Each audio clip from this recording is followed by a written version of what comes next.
A true legend movie के बारे में। मूवी की शुरुआत होती है 1861 में। चाइना के ऊपर काफी सारे देश हमला कर रहे होते हैं, लेकिन चाइनीज लोग अपना सर झुकाने के लिए तैयार नहीं होते। वो लोग लड़ाई करने के लिए वुशु टेक्निक सीख रहे होते हैं और इस सब के दौरान एक नया योद्धा सामने आता है। अब हमें काला सूट पहना हुआ एक आदमी को दिखाया जाता है। उसको किसी गुफा के अंदर बंदी बनाया हुआ है। जैसे ही लोग उस आदमी को जान से मारने वाले होते हैं, तभी काले कपड़े वाले की एक सेना वहां पर आ जाती है।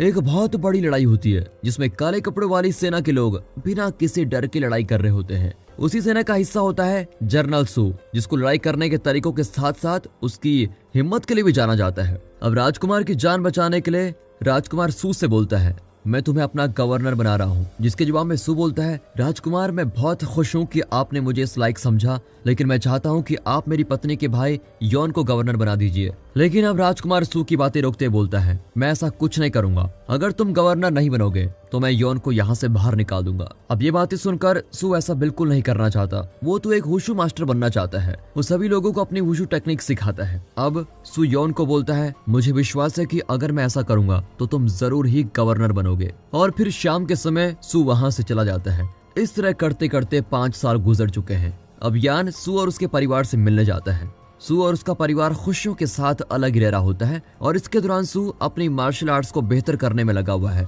यॉन को अपनी बहन यिंग मिलती है, जो कि अपने बेटे फैंग की मुलाकात यॉन से करवाती है। यॉन को अपने पापा की बोली किसी भी बात पर विश्वास नहीं है। असल में वो यहाँ पर लड़ाई करने के लिए आया हुआ है। यॉन को पता लग गया है कि उसके असली पापा को इस बूढ़े आदमी ने मारा है। यॉन ने इन 5 सालों में एक खतरनाक टेक्निक सीख ली है और झूठ बोलने के लिए वो बूढ़े आदमी को मार देता है। यिंग ये सब कुछ देख लेती है और फैंग को लेकर वहां से भाग जाती है। लेकिन आखिर में माँ बेटे को पकड़ ले जाता है और यॉन के सामने लाया जाता है, जो कि अभी भी खून चाहता है। अब ये सभी खबर सू को पहुंचती है कि उसके पापा को मार दिया गया है, इसलिए वो जल्दी से सभी को बचाने के लिए पहुंच जाता है। लेकिन जब तक वो वहां पर पहुंचता है तब तक सभी लोग मारे जा चुके होते हैं। तभी अचानक ही उसके पेट पर बहुत सारे खंजर चला जाते हैं, लेकिन वो अपनी टेक्निक की मदद से सभी खंजरों से बच जाता है। वो अपनी तलवार उठाकर उस लड़की से लड़ने लगता है जो उस पर खंजर चला रही होती है। ये लड़की काफी अच्छी लड़ाई कर रही होती है, लेकिन हमारा सू भी छोटा मोटा योद्धा नहीं है, वो भी अच्छे से लड़ाई कर रहा होता है। तभी काले कपड़ों वाला एक और योद्धा वहां पर आ जाता है और उस लड़की के साथ मिलकर सू पर खतरनाक हमला करता है। उनकी तलवार पास वाले घर को पूरी तरह से तबाह कर देती है। दूसरी तरफ यॉन अपने असली पापा को श्रद्धांजलि देने आया होता है, लेकिन तभी सू आता है और सभी सिपाहियों पर हमला करने लगता है। सू अपने पापा की मौत का बदला लेना चाहता है। दोनों वुशु मास्टर नदी के किनारे में लड़ाई करने में लगे हुए हैं और कुछ देर में सू को महसूस होता है कि उसकी तलवार यॉन के सामने बेकार है। अब यॉन अपने कपड़े उतारता है और तब जाकर पता चलता है कि उसके शरीर पर एक कवच सिला हुआ है। अब दोनों योद्धा बिना तलवारों की लड़ाई कर रहे होते हैं और सू अपनी बढ़िया बढ़िया टेक्निक्स दिखा रहा होता है। लेकिन ऐसे ही किसी मौके के लिए यॉन के पास कोई खास टेक्निक होती है। वो जहरीले 5 पंजों वाली नाम की एक टेक्निक यूज करता है जिससे कोई नहीं बच सकता। यॉन बिल्कुल अपने असली पापा की तरह बन गया है। बेचारा सू लड़ाई में हार जाता है, लेकिन यॉन उसकी जान बख्शने का तय करता है और उसको उठाकर नदी में फेंक देता है। अब सू की पत्नी यिंग ये सब कुछ देख नहीं पाती और अपने पति को बचाने के लिए पानी में कूद जाती है। यिंग को नदी में होश आता है, लेकिन सू को अभी तक होश नहीं आया होता। अब यिंग सू को एक चीज पर रखकर पहाड़ी के ऊपर तक खींच रही होती है। इतनी देर तक सू को खींचने की वजह से यिंग के पूरे शरीर पर खून ही खून लगा हुआ होता है। एक समय पर तो यिंग के हाथों से सू छूट ही जाता है और पहाड़ी से नीचे गिरने लगता है। लेकिन तभी डॉक्टर यू नाम की एक औरत उनकी मदद करने के लिए वहां पर आ जाती है। कुछ समय बाद सू को डॉक्टर यू के घर में होश आता है। यू और यिंग के बीच अब ठीक ठाक दोस्ती हो गई है। सू की पत्नी यिंग अच्छी वाइन बनाती है, जिसको यू ले जाकर गरीबों में बांट देती है और इसके साथ साथ कुछ दवाइयां भी बांटती है। सू बड़ी मुश्किल से इस जहरीले पंजे वाले टेक्निक से बच पाया, क्योंकि बहुत ही कम लोग हैं जो इस हमले के बाद जिंदा बच जाते हैं। उसके सीधे हाथ की मांसपेशियां तो बिल्कुल खत्म हो गई है, वो बिल्कुल भी काम नहीं कर रहा है और इससे सू बहुत ज्यादा दुखी होता है कि अब मैं क्या करूं, क्योंकि वो अपने हाथ से चावलों की टोकरी भी नहीं उठा पाता। बहुत ही ज्यादा दर्द में होता है और शराब के सहारे अपनी जिंदगी चला रहा होता है। तीनों यू के घर में साथ साथ रह रहे होते हैं। बहुत दिन गुजर चुके होते हैं, लेकिन सू को अभी भी होश नहीं आया है और वो अभी भी शराब में डूबा हुआ है। अब एक दिन यिंग बोलती है, मैं बहुत समय से इंतजार कर रही हूँ कि किस दिन आप पहले जैसे बनोगे, लेकिन लगता है ऐसा होना बहुत मुश्किल दिख रहा है। और ये बात सू के दिल पर लग जाती है और वो अपने टेक्निक्स की प्रैक्टिस दोबारा शुरू कर देता है। वो वापस पहले जैसा ही ताकतवर होता जाता है। लेकिन एक दिन उसको दिखाई देता है कि 2 बूढ़े आदमी किसी टेक्निक की मदद से हवा में उड़ रहे हैं। वो दोनों बूढ़े आदमी सू को किसी खास जगह पे लेके जाते हैं, जो कि मंदिर जैसा दिख रहा होता है, पर ये जगह तो ऐसी लग रही है जैसे कि कोई सपना हो। तभी काले कपड़े पहना हुआ एक बूढ़ा आदमी बोलता है, तुम्हें भगवान वुशु को हराना पड़ेगा। तभी तुम बहुत ताकतवर हो जाओगे। लेकिन ऐसा करना सू के लिए बहुत मुश्किल होता है। उसके हाथ पहले जैसे ताकतवर तो जरूर हो गए हैं, लेकिन उसका खुद पर से विश्वास खत्म हो चुका है। अब सू भगवान वुशु के सामने पहली लड़ाई तो हार जाता है, लेकिन वो जल्द ही वापस भी आता है। अब दोनों अपनी लाठियों के साथ लड़ाई कर रहे होते हैं और दोनों के बीच बराबरी की लड़ाई चल रही होती है। लेकिन अचानक ही वुशु भगवान सू को एक और बार हरा देता है। अब सू के काफी दिन ऐसे ही गुजर रहे होते हैं। दोनों बार बार एक दूसरे से लड़ते रहते हैं ताकि सू का खुद पर से विश्वास वापस जाग जाए। एक दिन दिखाते हैं तो सू वुशु भगवान से हारकर घर पहुंचता है। उसके शरीर पर बहुत सारे जख्म लगे हुए होते हैं। इस सब के दौरान उसका शरीर तो ताकतवर हो रहा है, लेकिन उसकी मानसिक स्थिति अभी भी वैसी है। वो अभी भी दिमाग से बहुत कमजोर है। एक दिन यू यिंग से पूछती है, ये वुशु भगवान क्या है? ये सच में है भी या नहीं? मुझे तो लगता है कि तुम्हारा पति पागल हो चुका है। वो खुद से कोई उल्टी फुल्टी चीजें कह रहा है। इस तरह करते करते पूरा 1 साल गुजर जाता है और अब यिंग तय करती है कि वो सू की ट्रेनिंग देखने जाएगी। वो देखती है कि सू खुद के साथ ट्रेनिंग कर रहा है और अकेले भगवान से बातें कर रहा होता है। यिंग इस बारे में सू को बताती है, लेकिन सू को इस बारे में कोई फर्क नहीं पड़ता। वो बोलता है, मुझे फर्क नहीं पड़ता कि भगवान सच में है या नहीं। अगर इस तरह मैं ताकतवर बन सकता हूँ तो ये तो बहुत बढ़िया है। मैं अपने परिवार को वापस पूरा करना चाहता हूँ। मैं हमारे बेटे को वापस हमारे पास लाना चाहता हूँ। अब यिंग बैठे बैठे शराब पी लेती है। वो हवा से बातें कर रही होती है। वो बताती है कि वो वापस अपने बेटे से मिलना चाहती है, अपने बेटे से बात करना चाहती है। अब सू भी उसके साथ बैठकर शराब पीने लगता है।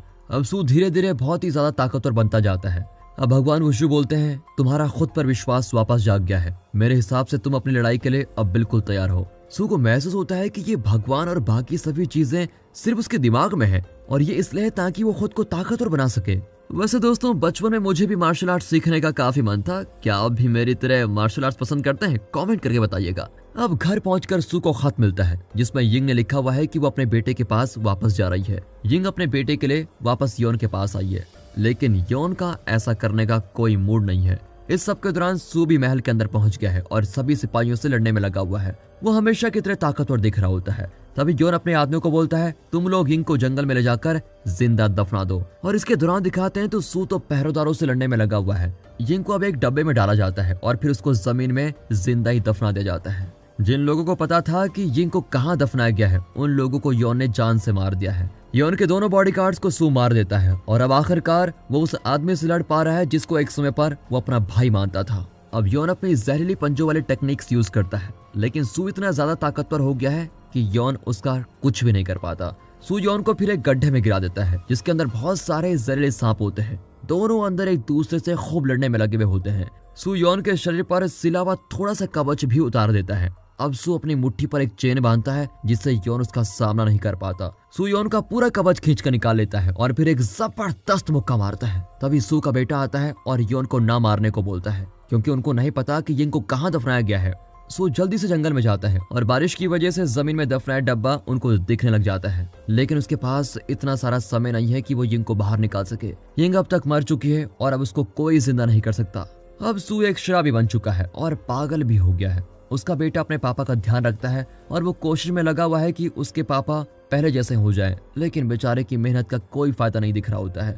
सू को काफी बार चाइनीज और बाहर के देशों के लोग दिखते हैं जो कि एक दूसरे से लड़ रहे होते हैं, लेकिन सू इन सभी चीजों से दूर रहता है। अब सू किसी नई जगह पर जाता है और वहाँ बैठा हुआ शराब पीता है, लेकिन वो असली शराब नहीं है। एक आदमी का ध्यान सू पर जाता है, इसलिए वो सू को कुछ शराब पिलाता है, लेकिन किसी वजह से दोनों के बीच लड़ाई शुरू हो जाती है और तभी हमें ड्रंकन फिस्ट टेक्निक्स देखने को मिलती है। हाँ जी दोस्तों, ये वही टेक्निक है जिसको हम बहुत समय से जानते हैं। सू और उससे लड़ने वाला आदमी शराब पी रहे होते हैं और साथ ही साथ लड़ाई करने में भी लगे हुए हैं, लेकिन अचानक ही वो दूसरा आदमी गायब हो जाता है। तभी माँ नाम का एक आदमी बिल्डिंग में आता है और सू से बोलता है, मैं आपको जानता हूँ, इसलिए मैं आपके साथ मिलकर लड़ना चाहता हूँ। लेकिन सू अभी भी अपनी दुनिया में खोया हुआ है, इसलिए माँ सू की तलवार उसको वापस करता है। सू माँ से बोलता है कि तुम मेरे बेटे फैंग का ध्यान रखो और फिर फैंग को वो अपने से दूर भेज देता है। इसके बाद सू को कुछ चीजें दिखाई देती हैं और उसको कुछ चीजें समझ में भी आ जाती हैं कि हो क्या रहा है। उसको अपने बेटे फैंग से जुड़ा प्यार वापस याद आ जाता है। अब दिखाया जाता है कि माँ किसी से लड़ने के लिए आया हुआ है, इसलिए सू और फैंग भी उसके साथ आए हैं। सू अपनी तलवार भी वापस दे देता है और उसको इतने बेकार कपड़ों में अंदर ही नहीं आने दिया जाता, इसलिए माँ अपने कुछ कपड़े उसको दे देती है। फिर वो सभी अंदर जाते हैं और देखते हैं कि किसी और देश का आदमी एक चाइनीज आदमी को जान से मार रहा है। अब असली लड़ाई होने वाली है, जो कि इस खतरनाक आदमी और माँ के बीच है। माँ उस आदमी के मुक्कों से बचने की कोशिश करता है और उस आदमी को कुछ मुक्के भी मारता है, लेकिन माँ उस आदमी के सामने कुछ नहीं है। वो आदमी माँ के ऊपर कूदकर अपने को नहीं मारता है। उस राक्षस जैसे दिखने वाले आदमी का मुक्का माँ के बुरे हाल कर देता है, इसलिए माँ को बचाने के लिए फैंग भी अंदर आ जाता है। फैंग उस बड़े आदमी के पैर पर काट लेता है, इसलिए वो आदमी फैंग का गला पकड़कर उसको ऊपर उठा लेता है। अब बेचारा छोटा सा फैंग बोलता है कि पापा मुझे बचाओ, और तभी वहाँ पर सू पहुंच जाता है। वो इतनी तेजी से आदमी के ऊपर मुक्का मारता है कि वो आदमी दोबारा खड़ा ही नहीं हो पाता। तभी दो आदमी सू से लड़ने के लिए आते हैं, लेकिन वो दोनों सू को टच भी नहीं कर पाते। सू उन दोनों की खतरनाक पिटाई करता है, जैसे कि वो दोनों चावल की बोरी हो। लेकिन इस बात से वो दोनों आदमी बड़े गुस्सा हो जाते हैं और किसी तरह से एक मुक्का मार ही देते हैं, लेकिन ये मुक्का उन लोगों को बचा नहीं पाता। सू अपनी शराब पीकर लड़ने वाली टेक्निक में इतना माहिर है कि वो एक आदमी को तो चीता के पास फेंक ही देता है और दूसरे आदमी को मार मार के उसका कुचुम्बर बना देता है। अब बाहरी देश के बहुत सारे लोग सू से बदला लेने के लिए बिल्कुल तैयार रहते हैं। जैसे ही एक आदमी सू को चाकू मारता है, तभी सू बहुत ज्यादा भड़क जाता है। वो इतनी तेजी और ताकत से हमला करता है कि सभी लोग मिलकर भी उसको टच नहीं कर पा रहे होते हैं। उसकी फुर्ती के सामने कोई टिक नहीं पाता और वो सभी लोगों को जान से मार देता है। लेकिन इस सब के दौरान वो लगभग खुद को भी मार देता है। उसका सर पीछे से जमीन पर टकराता है और तभी उसको अपनी पत्नी यिंग दिखती है, जो सू के पास आकर बोलती है, सू तुम्हें उठना होगा, मेरे लिए, हमारे बच्चे के लिए। वो आगे बोलती है कि मैं हमेशा से तुम्हारे साथ हूँ। सू को अचानक ही होश आता है और अपने बेटे की मदद से वो खड़ा हो जाता है। अब उसने अपनी ट्रेनिंग दोबारा शुरू कर दी है, लेकिन अब की बार वो ड्रंकन फिस्ट स्टाइल को बेहतर बनाने में लगा हुआ है। और इसी के साथ दोस्तों ये मूवी यहाँ पर खत्म होती है।